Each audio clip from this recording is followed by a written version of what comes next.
ఓం మహాగణాధిపతయే నమః. ఓం గురుభ్యో నమః. ఓం శ్రీమాత్రే నమః. పరమేశ్వర స్వరూపమైనటువంటి జ్యోతిష, వాస్తు మరియు ఇతర అనేకమైనటువంటి శాస్త్రములను మనకు అందించినటువంటి మహర్షులకి నమస్కారం. హయగ్రీవ హయగ్రీవ హయగ్రీవేతి యో వదేత్తస్య నిస్సరతే వాణీ జన్హుకన్యా ప్రవాహవత్. అరుణాం కరుణాతరంగితాక్షీం ధృతపాశాంకుశపుష్పబాణచాపాం అనిమాదిభిరావృతాం మయూకైః అహమిత్యేవ విభావయే భవానీం. శ్రీమాత్రే నమః. ప్రేక్షకులకి ఆ లలితాంబిక అమ్మవారి యొక్క అనుగ్రహం పరిపూర్ణంగా కలగాలని మనస్ఫూర్తిగా కోరుకుంటూ మనం ఈరోజు చెప్పుకోబోయేటువంటి టాపిక్ ఏమిటి, మనకి గోచారంలో బుధగ్రహం నీచ స్థానంలో ఉంది. అది ఎప్పటి నుంచి ఉంది ఏమిటి అని చెప్పి చూసుకున్నట్లయితే 7 మార్చి నుంచి 26వ తేదీ వరకు మార్చిలో ఉంటూ మరలా మేషంలోకి మళ్ళీ మీనంలోకి వచ్చి దాదాపుగా ఏప్రిల్ అంతా కూడా ఉంటుంటుంది. అదేవిధంగా శనికుజుల యొక్క కలయిక 16 మార్చి నుంచి 24 ఏప్రిల్ వరకు కుంభరాశిలో కలిసి ఉంటుంది. అదేవిధంగా మరి ఈ రెండూ కూడా బ్యాడ్ కాంబినేషన్స్. మరి ఏదైనా ఒక మంచి ఉందా అంటే రవిగ్రహం ఉచ్చ స్థితిలోకి వెళ్ళబోతుంది. ఎప్పటి నుంచి? మార్చి 14వ తేదీ నుంచి. కాబట్టి ఈ యొక్క గ్రహస్థితులను అనుసరించి మనకి ఈ గ్రహాల యొక్క స్థితి వల్ల ఏ విషయాల్లో ఖచ్చితంగా జాగ్రత్త వహించాలి, ఏ విషయాల్లో బాగుంటుంది అనేటువంటి విషయం ఇప్పుడు మనం తెలుసుకుందాం. ఒక్కొక్క లగ్నరీత్యా, లగ్నం తెలియని వారు రాశిరీత్యా చూసుకోవచ్చు. కుంభలగ్నము, కుంభరాశి. కుంభరాశి వారికి కనుక చూసుకున్నట్లయితే లగ్నం తెలిస్తే లగ్నం నుంచి చూసుకోండి, లగ్నం తెలియనటువంటి వారు రాశి నుంచి చూసుకోండి. ఇక్కడ పర్టికులర్గా కనుక మీరు గమనించినట్లయితే మీకు రాశిలో శనికుజుల యొక్క కలయిక 2వ స్థానంలో నీచిపడినటువంటి బుధుడు 2 నెలలు సాగుతూ ఉంటాడు. అంటే ముందుకు వెళ్ళడం, బుధుడు మేషంలోకి వెళ్ళి మళ్ళీ వెనక్కి రావడం జరుగుతుంది. కాబట్టి ఈ 2 నెలలు కొన్ని విషయాల్లో కనుక జాగ్రత్తగా ఉండగలిగితే మీరు ఒక 10 సంవత్సరాల లైఫ్ ముందుకు వెళ్ళగలుగుతారు. ఈ కొన్ని విషయాలు అలర్ట్గా లేకపోతే వెనక్కి వెళ్తారు, గుర్తుపెట్టుకోండి. అదేవిధంగా ఒక రవి గురువుల యొక్క కలయిక కూడా కలుస్తుంది. This is also most beautiful combination. దీనివల్ల జరిగే మంచి ఫలితాలు కూడా చెప్తాను, గుర్తుపెట్టుకోండి.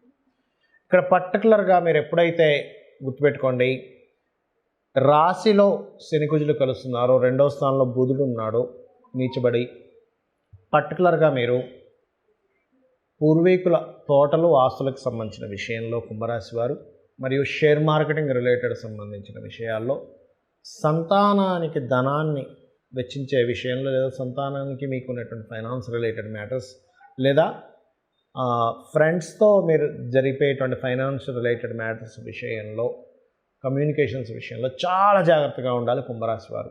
ఇది బుధుడు వల్ల జరిగేది. దీనికి ఏమిటి పరిహారము అంటే విష్ణు సహస్రనామాలు వినడం, లేదా పెసలు దానంగా ఇవ్వడం, లేదా బుధగ్రహం దగ్గర దీపారాధన చేయడం ఇది బెస్ట్ రెమెడీ. మరి శనికుజులు రాశిలో ఉన్నారు కదా, కొంచెం బాడీ స్ట్రెస్ గురవుతూ ఉంటుంది. అండ్ అలాగే మరొక విషయం ఏంటంటే ఇక్కడ ఈ కాంబినేషన్ ఎప్పుడైతే ఉందో ఇది ఇచ్చేటువంటి రిజల్ట్స్లో పర్టికులర్గా ఏంటంటే కొంచెం వర్క్ ప్రెషర్ పెరుగుతుంది. పని విషయంలో ప్రెషర్ అనేటువంటిది ఇస్తుంది ఎక్కువగా. మరి ఈ కాంబినేషన్ ఏదైతే ఉందో ఇక్కడ ఈ దశమాధిపతి కుజుడు శనితో కలిసి ఉండడం ఒక ఎత్తని చెప్పుకున్నాము. అదేవిధంగా ఈ బుధుడు ఒక ఎత్తని చెప్పుకున్నాము. అంటే ఏమిటి, ఈ శని కుజుడు కలయిక రాశిలో ఉన్నందుకు వర్క్ ప్రెషర్ పెరుగుతుంది. ఈ వర్క్ ప్రెషర్ తగ్గాలి అంటే మీరు వెళ్ళే ఆఫీస్లో మీరు కూర్చునేటువంటి ప్లేస్లో ఒక్కసారి ఆ వరాహస్వామిని, లేదా కాళికామ్మవారిని, లేదా లక్ష్మీనరసింహస్వామిని ఒక్కసారి తలుచుకొని మీ వర్క్ మీరు ప్రారంభించండి. ఏ ప్రెజర్ ఉండదు. అలాగే ప్రెజర్ ఎక్కువైపోతుంది కదా అని ఒక్కోసారి మనం ఏం చేస్తాం, తొందరపడి ఈ జాబ్ మానేద్దాంలే, ఇంకోటి చూసుకుందామని అనాలోచితమైనటువంటి నిర్ణయాలు తీసుకుంటారు. ఎందుకంటే పంచమాధిపతి నీచ స్థానంలో ఉన్నందుకు. కాబట్టి ఈ యొక్క ఆలోచనలు చేయకండి దయచేసి. అదేమవుతుందంటే ఇన్ని రోజులు మీరు బిల్డప్ ఎక్కడైతే చేసుకున్నారో మీ ఆఫీస్ ప్రెమిసెస్, మీ ఆఫీస్లో ఏదైతే పెంచుకుంటున్నారో మళ్ళీ అక్కడి నుంచి డౌన్ఫాల్ అవుతుంది. కాబట్టి ఈ విషయంలో జాగ్రత్తగా ఉండండి. మరి రవి గురువులు కలుస్తున్నారండి 3rd హౌస్లో. ఒక 15-16 డేస్ ఉంటుంది.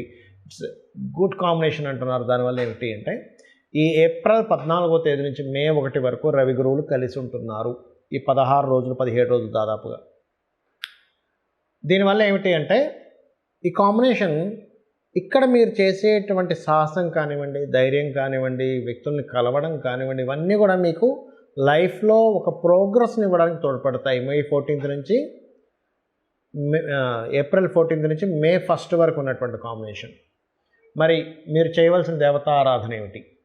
ఇవన్నీ సక్రమంగా మీకు ఎక్కడ నెగిటివ్ జరగకుండా ఉండాలంటే ముఖ్యంగా గుర్తుపెట్టుకోండి, గోవులకి క్యారెట్స్, బెల్లము, గోంగూర తినిపించండి. నవగ్రహాల్లో కుజ, శని బుధ గ్రహం దగ్గర దీపారాధన చేయండి. అలాగే మరొక విషయం ఏంటంటే, ఎక్కువ స్ట్రెస్ వచ్చేస్తుంది అనుకునే సమయంలో కాసేపు ఎటువంటి నిర్ణయాలు తీసుకోకుండా ఆ టైంలో, ఎందుకంటే స్ట్రెస్లోని, ఆనందంలోని, ఫ్రస్ట్రేషన్లోని తప్పుడు నిర్ణయాలు తీసుకుంటాం. కాబట్టి ఆ సమయంలో ఎటువంటి నిర్ణయాలు తీసుకుంటే కొంత కూల్ అయిన తర్వాత అప్పుడు నిర్ణయం తీసుకోండి. ఇది మీ లైఫ్ని 10 సంవత్సరాల ముందుకు తీసుకెళ్తుంది. ఇది గుర్తుపెట్టుకోండి. ఇక్కడ యూనివర్సల్గా అసలు ఏం జరుగుతుంది, అసలు జాతకమే తెలియదండి, నాకు రాశి తెలియదు, లగ్నం తెలియదు, ఏమీ తెలియదు, మరేం చేసుకోవాలో కూడా చెప్తానండి మీకు. ఇక్కడ యూనివర్సల్గా జరిగేది ఏమిటి అంటే, నేను మీకు ఫిబ్రవరి నుంచి ఇండికేట్ చేస్తూనే ఉన్నా. జనవరి ఫిబ్రవరి నుంచి అల్లర్లు జరుగుతాయి, జాగ్రత్తగా ఉండండి. కొన్ని అల్లర్లు జరిగాయి. బాంబు పేలుళ్ళు జరుగుతాయి, జాగ్రత్తగా ఉండండి. బాంబు పేలుళ్ళు కూడా జరిగాయి. అదేవిధంగా సడన్ ఇన్సిడెంట్స్ జరుగుతాయి. నౌకాదళాల మీద కూడా కొన్ని ఇవి జరుగుతాయి, అంటే నీటిలో ప్రయాణం చేసే వాటి మీద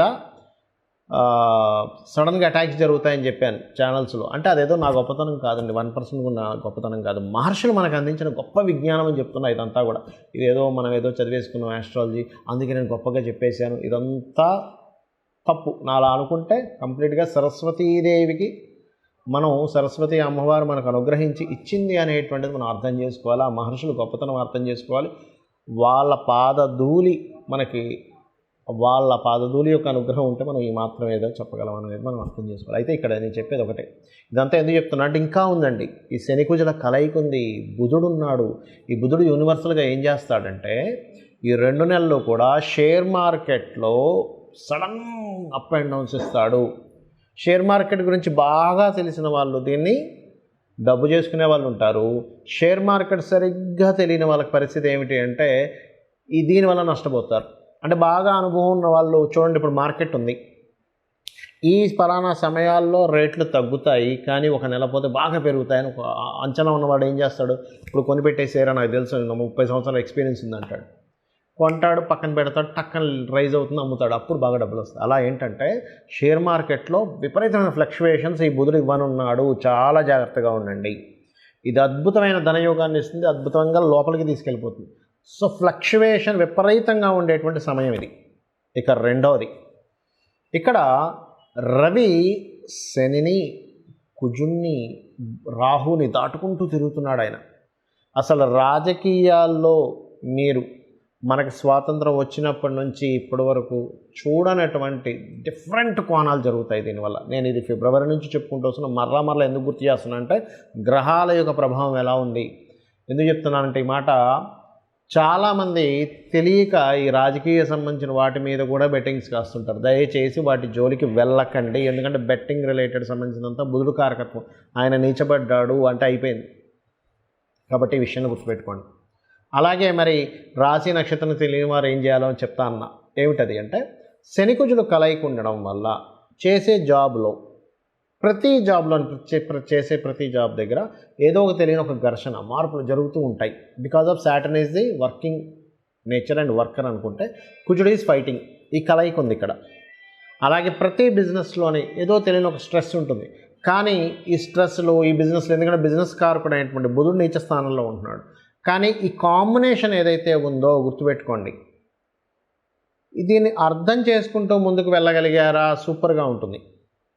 బిజినెస్లో కానీ జాబ్లో కానీ. మరి కేవలం అర్థం చేసుకుంటే సరిపోతుందా అంటే ఏమీ లేదు. సింపుల్ టెక్నిక్ ఒకటి చెప్తాను, ఇది కనుక మీరు చేయగలిగితే లోకం మొత్తం ఎలా ఉన్నా మీకు మాత్రం చాలా అద్భుతంగా ఉంటుంది. గుర్తుపెట్టుకోండి, ఈ టెక్నిక్ కనుక చేయగలిగితే ప్రపంచం మొత్తం ఏమైపోయినా మీకు మాత్రం బాగుంటుంది.